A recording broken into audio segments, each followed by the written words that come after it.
और एक बड़ी खबर बलिया से आ रही है, जहां पर गुरुवार को हुए हत्याकांड में पुलिस को बड़ी कामयाबी हाथ लगी है। पुलिस ने 4 आरोपियों को गिरफ्तार कर लिया है। इस मामले में 8 नामजद के अलावा 25 अज्ञात के खिलाफ मुकदमा दर्ज किया गया है।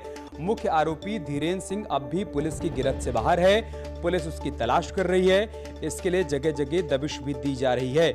लेकिन इसी बीच 4 आरोपियों को गिरफ्तार कर लिया गया है और उनसे पूछताछ की जा रही है। बलिया में कल पंचायत के दौरान न सिर्फ मारपीट हुई थी, भगदड़ मची थी, बल्कि गोलीबारी भी हुई थी और उसमें एक शख्स की जान चली गई थी, जिसका मुख्य आरोपी धीरेन्द्र सिंह अब भी फरार है।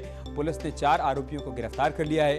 उनसे पूछताछ की जा रही है ताकि धीरेन्द्र कहां है, इस बारे में जानकारी इकट्ठा की जा सके। तो पुलिस एक्शन मोड में है। लगातार गिरफ्तारियों का सिलसिला भी जारी है, दबिश भी दी जा रही है और इन सब के बीच लापरवाही बरतने वाले पुलिसकर्मियों पर भी गाज गिरी है। एसडीएम, सीओ और एसओ के अलावा मौके पर मौजूद पुलिसकर्मियों को निलंबित किया गया है। सीएम योगी ने खुद इस घटना का संज्ञान लेते हुए कार्रवाई का आदेश दिया और दूसरी तरफ अब पुलिस आरोपियों पर भी शिकंजा कसने लगी है। 4 आरोपियों को गिरफ्तार कर लिया गया है और मुख्य आरोपी धीरेन्द्र की अब भी तलाश की जा रही है। ये तस्वीरें देखिए आप, कल बलिया से तस्वीरें आई थी और इसने पुलिस की कार्यशैली पर कई सवाल खड़े किए थे। पुलिस और प्रशासन की मौजूदगी में यहाँ पर मारपीट हुई, हंगामा हुआ, पत्थर बरसाए गए और गोलीबारी हुई। उस गोलीबारी में एक शख्स की जान चली गई और इस दौरान पुलिसकर्मी वहां पर मौजूद थे, बेबस और लाचार, असहाय नजर आए। उनकी पकड़ से मुख्य आरोपी धीरेन्द्र कल फरार भी हो गया।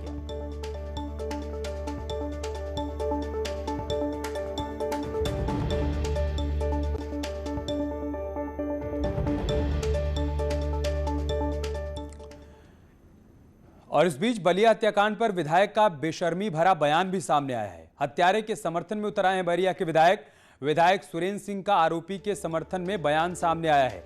आत्मरक्षा में फायरिंग की गई, ये कहा है सुरेंद्र सिंह ने। फायरिंग नहीं करता तो कई लोग मरते। सुरेंद्र सिंह ने यह भी कहा है प्रशासन एक तरफा कार्रवाई कर रहा है। ये आरोप सुरेंद्र सिंह की तरफ से लगाए गए हैं। बड़ी खबर हम आपको बता रहे हैं, विधायक सुरेंद्र सिंह के साथ आरोपी की तस्वीर सामने आई। उसके बाद सुरेंद्र सिंह से उनका रिएक्शन लिया गया। उस रिएक्शन के दौरान उन्होंने कहा कि वहां पर अगर आरोपी गोली नहीं चलाता तो कई लोगों की वहां पर हत्या होती और मामला और ज्यादा बढ़ जाता। एक तरफा कार्रवाई की मैं निंदा करता हूं। प्रशासन एक तरफा कार्रवाई करके न्याय को का गला घोट रहे हैं।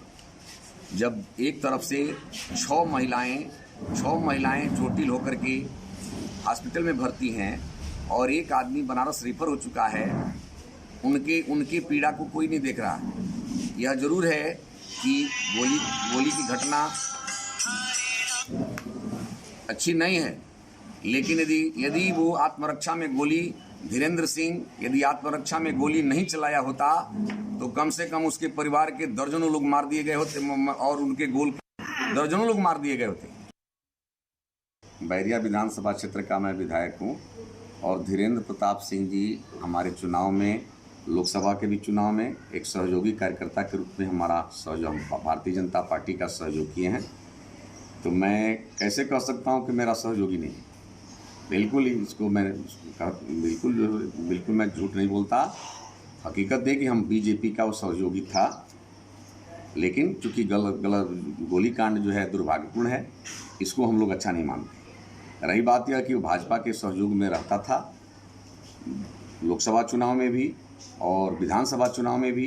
कोई भी ऐसा चुनाव नहीं रहा जिस समय बीजेपी का सहयोग परिवार ने किया। रही बात है कि राजनीति अलग चीज़ है। बैरिया विधानसभा क्षेत्र का तो हमारा सब सहयोगी है, तो सहयोगी होने का मतलब थोड़ी ना है कि कोई जो है कोई ये करेगा। लेकिन रही बात कि कल की जो घटना हुई है, मेरा उसमें अधिकारियों के माध्यम से जो जानकारी हुई है, उधर से सैकड़ों लोगों ने लाठी डंडा लेकर के धीरेन्द्र प्रताप सिंह के बहन को, धीरेन्द्र प्रताप सिंह के भाभी को, धीरेन्द्र प्रताप सिंह के पिताजी को और उनको भी सबको 7-8 लोग चोटिल हैं। 7-8 लोग चोटिल हैं उधर से। लेकिन ये तो दुर्भाग्य है मीडिया वालों बंधुओं का कि केवल एक पक्षीय जो है सूचना चला करके और समाचार चला करके समाज को न्याय से वंचित करना चाहते हैं।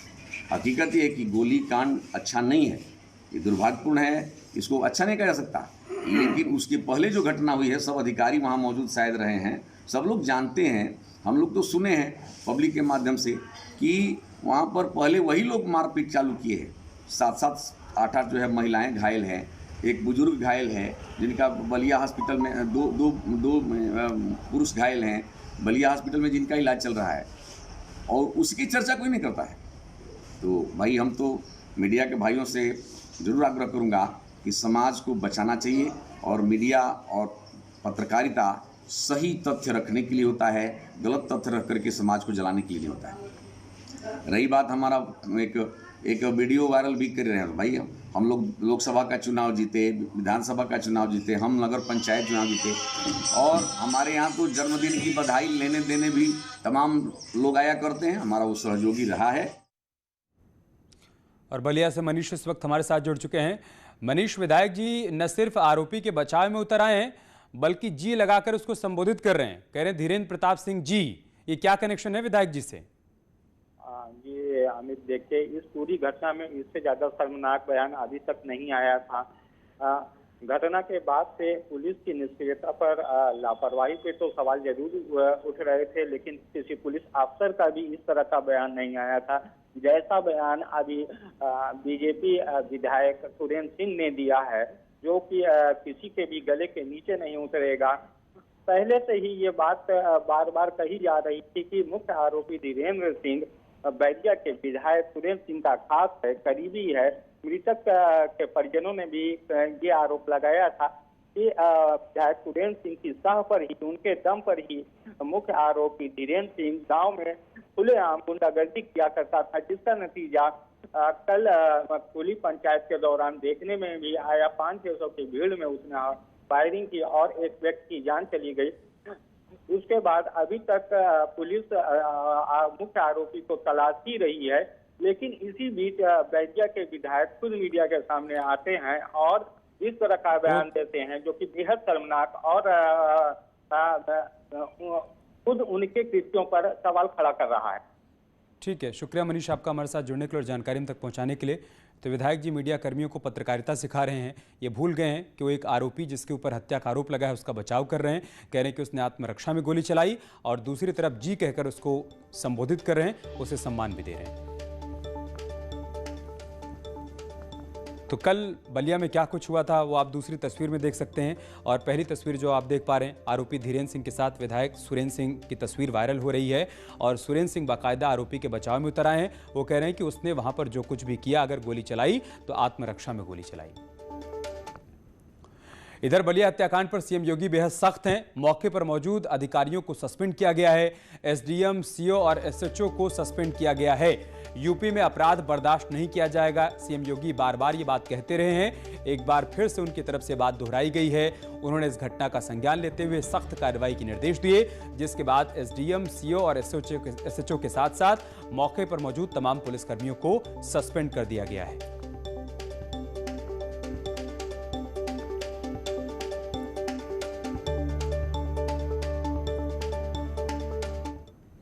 खबर जालौन से, जहां पर नाबालिग के साथ गैंगरेप की वारदात सामने आई है। छात्रा के साथ अपहरण के बाद गैंगरेप की वारदात को अंजाम दिया गया है।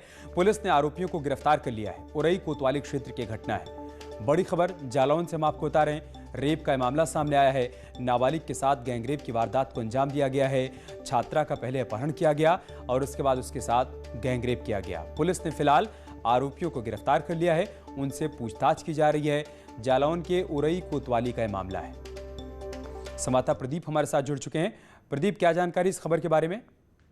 जी, आपको बता दूं कि पूरा मामला उरई कोतवाली क्षेत्र का है, जहां पर कक्षा 12 की छात्रा जो कि अपनी बीमार मां को देखने जा रही थी, वहीं रास्ते में ही उसकी 2 युवकों ने अपहरण कर उसके साथ गैंगरेप की घटना को अंजाम दिया है।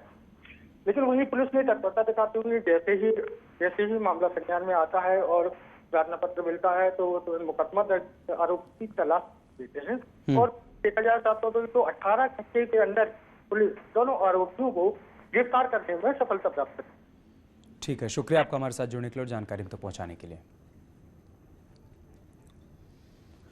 प्रधानमंत्री मोदी ने संयुक्त राष्ट्र के खाद्य एवं कृषि संगठन की 75वीं वर्षगांठ के मौके पर शुक्रवार को 75 रुपए का स्मारक सिक्का जारी किया।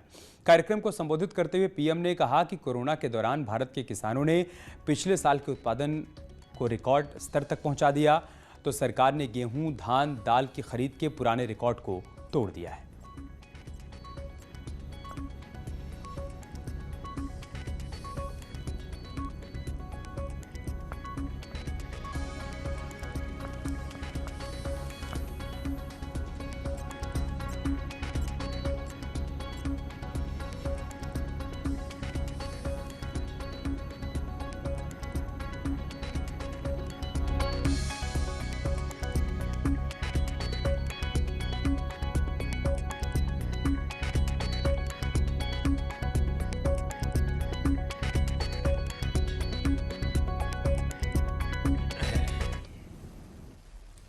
जिससे जो हमारे इंटरनेशनल एक्सपर्ट्स हैं उन्हें एहसास होगा कि भारत ने इस दिशा में क्या हासिल किया है।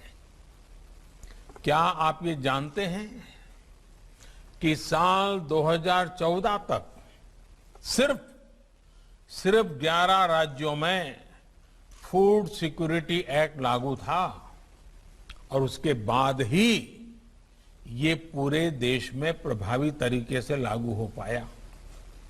क्या आप जानते हैं कि कोरोना के कारण जहां पूरी दुनिया संघर्ष कर रही है, वहीं भारत के किसानों ने इस बार पिछले साल के प्रोडक्शन के रिकॉर्ड को भी तोड़ दिया। क्या आप जानते हैं कि सरकार ने गेहूं, धान और दालें सभी प्रकार के खाद्यान्न की खरीद के अपने सारे पुराने रिकॉर्ड तोड़ दिए हैं। क्या आपको ये पता है कि पिछले साल के 6 महीने की इसी अवधि की तुलना में एसेंशियल एग्रीकल्चरल कमोडिटीज के एक्सपोर्ट में 40% से ज्यादा की बढ़ोतरी हुई है। क्या आपको पता है कि देश के 28 राज्यों और केंद्र शासित प्रदेशों में खाद्य सुरक्षा को सुनिश्चित करने वाला one nation one ration card system लागू हो चुका है। उधर भदोही में घूस लेने के आरोपी सर्वे अधिकारी का एक वीडियो वायरल हो रहा है, जिसके बाद डीएम ने कार्रवाई करते हुए सर्वे अधिकारी को सस्पेंड कर दिया है। दरअसल मामला भूमि अधिग्रहण के मुआवजे को लेकर किसान से रिश्वत लेने का है, लेकिन रिश्वत देने के बाद भी जब काम नहीं हुआ तो किसान ने अपने रिश्वत के पैसे वापस मांगे, जिसका वीडियो वायरल हो रहा है। किसान के सवाल से बचने के लिए सर्वे अधिकारी रंजना पटेल केबिन के अंदर चली गई।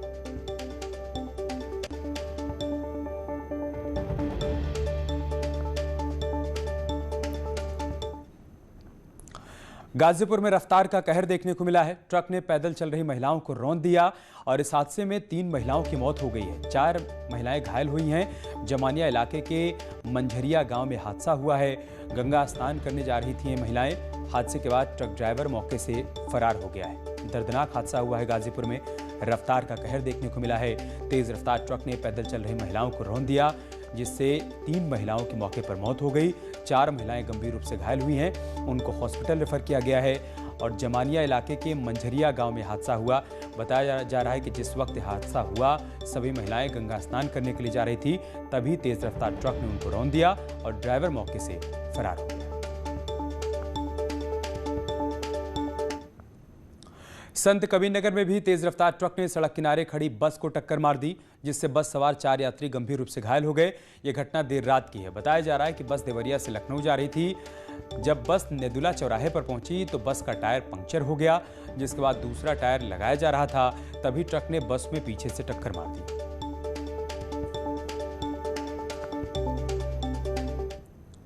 हमीरपुर में बड़ा हादसा होने से टल गया, जहां बिहनी के पास राठ डिपो की बस सड़क किनारे गड्ढे में गिर गई, लेकिन गनीमत रही कि सवारियों को चोट नहीं आई। हादसे के दौरान बस में ड्राइवर, कंडक्टर के अलावा 4 यात्री मौजूद थे।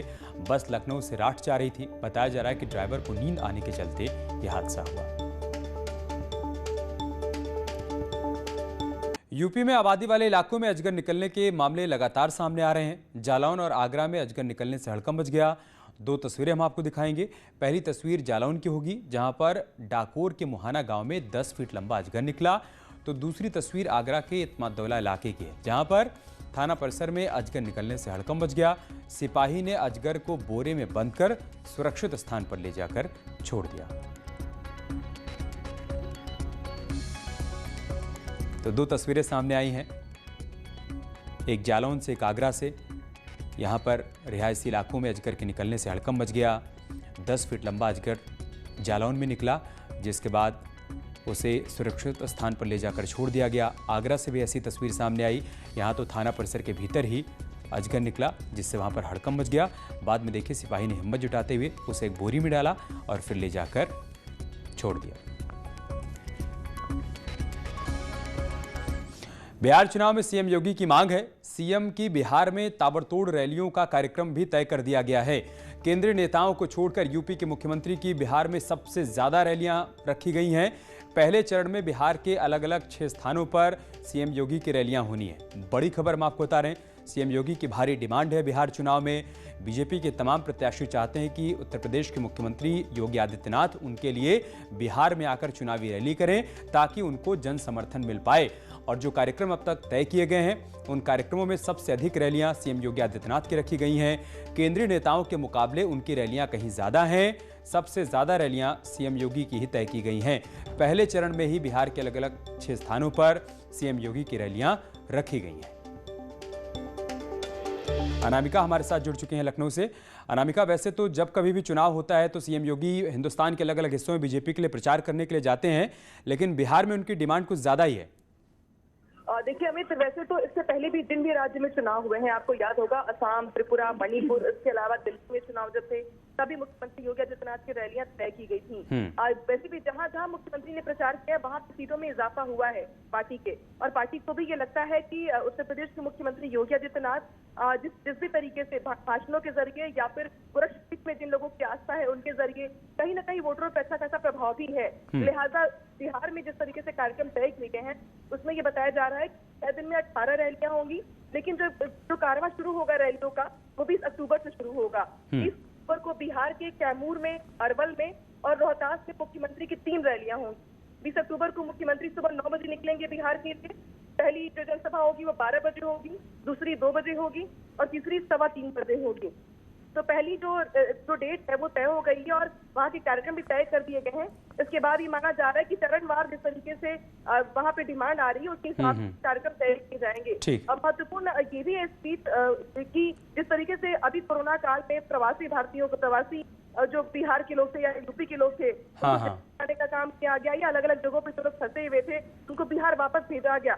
तो बहुत सारे उसमें सक्रियता निभाई थी सीएम योगी ने। इस वजह से भी बिहार के प्रत्याशी चाहते हैं कि उसको भुना पाएं। शुक्रिया आपका हमारे साथ जुड़ने के लिए अनामिका और जानकारी हम तक पहुंचाने के लिए। गोरखपुर में गोरक्षनाथ मंदिर में लाइट एंड साउंड शो का आयोजन किया गया। 7 महीने बाद मंदिर में हुए शानदार आयोजन के दौरान कोविड-19 के सभी दिशा निर्देशों का पालन भी किया गया।